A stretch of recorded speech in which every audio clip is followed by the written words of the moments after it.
We all make financial mistakes. When it comes to credit cards, it's the same. Credit cards are famous as a great way to build credit and pay for expenses. But we can identify many bad decisions that any consumer can make. These misuses can damage your credit score and cost you a lot of extra money. Here are 10 common credit card mistakes that you might be making. Confidently, you can learn from the mistakes of others and save some financial pain.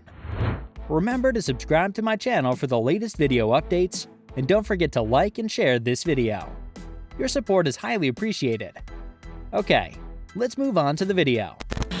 Number 1. Getting too many credit cards at one time. Getting too many credit cards can be seen as a common trap. Credit card companies continuously promote new credit cards, programs, and offers by advertising their credit cards everywhere. Your responsibility is to only apply for a few credit cards simultaneously. Using many credit cards at one time is a red flag on your credit report, making you look like a risky customer. This can be a reason to lower your credit score as well. Do not close an old account as your history if a new card comes out. The age of your accounts is a factor in your credit score. Call your credit card company and request that they convert you from one card type to another if the new card you want is from your same issuer. Number 2. Getting the wrong type of card. Most consumers get a new credit card due to the wrong reasons. It shouldn't be an automatic decision based on a TV commercial when you need a new card. Credit cards serve different financial goals. It's essential to know why you're getting a card. Choosing a card that doesn't fit your lifestyle is real damage. You should know about the need for a credit card and research the available options to make a conversant decision. Transferring a balance from a high-interest card to a card with low interest during an introductory period, needing a card with an ongoing low interest rate, card for business are some valid reasons to get a new card. However, the best way is to research and compare offers to get the best card for your needs. Number 3. Making minimum payments. Making minimum payments is the most significant mistake consumers make. Think about charging $1,000 and then realizing that your minimum payment is only $25 a month. It's not advised to only pay the minimum due. You should always make at least the minimum payments. It's better to try to pay off your credit card in full. Pay off your credit card on time each month instead of carrying a balance from one month to the next. It will take months or even years to pay off debt if you only pay the minimum. Pay off as much as you can each month if that's impossible. Pay only the minimum amount. Set extra money aside each month in your savings account and consider that most accounts earn only a fraction of the interest. Save that money in interest charges, and it creates more financial sense to pay off your credit card first. It's better to have a payment plan before you take on more significant expenses. Always try to make consistent, on-time payments. Number 4. Failing to review your statement each month. People always quickly pay the bill without reviewing the statement after receiving it. That's a common practice for people. Credit card fraud is expected in the modern world. Sometimes payments on the card need to be processed correctly and other mistakes happen. So review credit card statements each month to ensure all your charges are correct and authorized. The document that summarizes your credit card activity over the previous month is your credit card statement. This document contains helpful information, and knowing the useful facts will keep your account in good standing. Make sure to clarify that your payments are posted on time and in the correct amount. Knowing the information can keep you from damaging your credit score if you're a victim of identity theft and save your money. Number 5.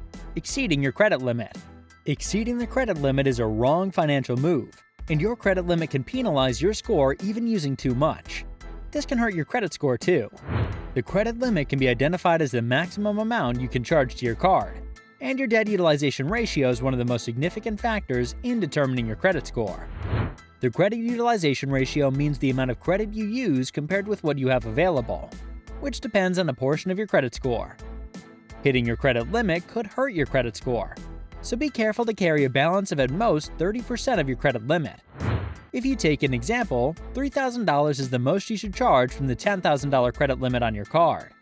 Learning how it works can help you avoid the next mistake. Number 6. Missing a payment. Payments must be paid on time to positively influence your credit score if you're more than 30 days past due. You may not observe a drop in your credit score since payment has to be a full 30 days past due if your payment is less than 30 days late. But you may have a late fee or penalty interest rate, so it's better to set up autopay to ensure your payments are made on time always. You can set calendar reminders and email notifications if it's not for you. That brings the list to the 7th mistake. Number 7. Closing a credit card. One factor in your credit score is the average time you've had credit. The average length of your credit history can be affected when you close a credit card. For example, assume you have a card that's 5 years old and a card that's 2 years old too. Suppose you've had credit for an average of 3.5 years. When you close the 5-year-old card, the credit decreases to 2 years.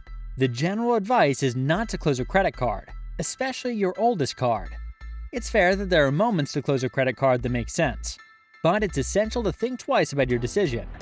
You can avoid this mistake and save money in the process when you're aware and careful more than past.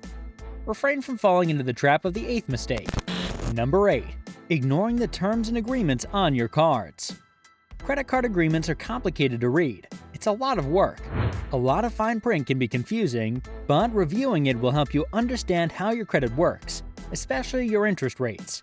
It's crucial to read because you need to know the details. The details could be more interesting to read and easier to understand, but it's vital to figure out where the facts are outlined. Agreements on your cards can help you know how to use them well. Getting a bit of knowledge about details of penalties, fees, and interest rates associated with a card is essential. Also, what terms can and can't be changed, when can your interest rate increase, about credit limit changes, can you stop any of these changes, and so on after reading the terms and agreements. Having a good understanding of your card's terms and conditions helps you avoid hidden fees and surprises.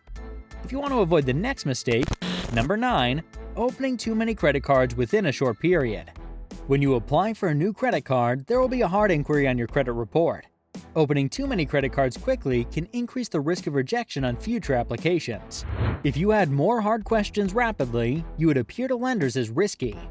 Banks can question many credit cards due to low credit scores, underage applications, multiple applications, mistakes in your application form, and low income. Applying for a bunch of cards could affect your credit. It would help if you understood how it might affect your credit to use multiple credit cards. Then you have to take a step to avoid that mistake and guarantee not to happen again. A pro tip is only applied for a credit card once every 6 months. 6 months is a timeline most card issuers see as reasonable.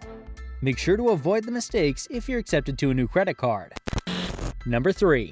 Carrying a balance. Carrying a balance can increase your debt month to month, but also hit your credit score badly. It's a myth that having a balance on your credit card improves your credit. Most people balance, thinking it would increase their credit score. In reality, it's a reason to increase your credit utilization ratio, which means the amount of debt you have on your card compared to your available credit. That's a significant factor in determining your credit score.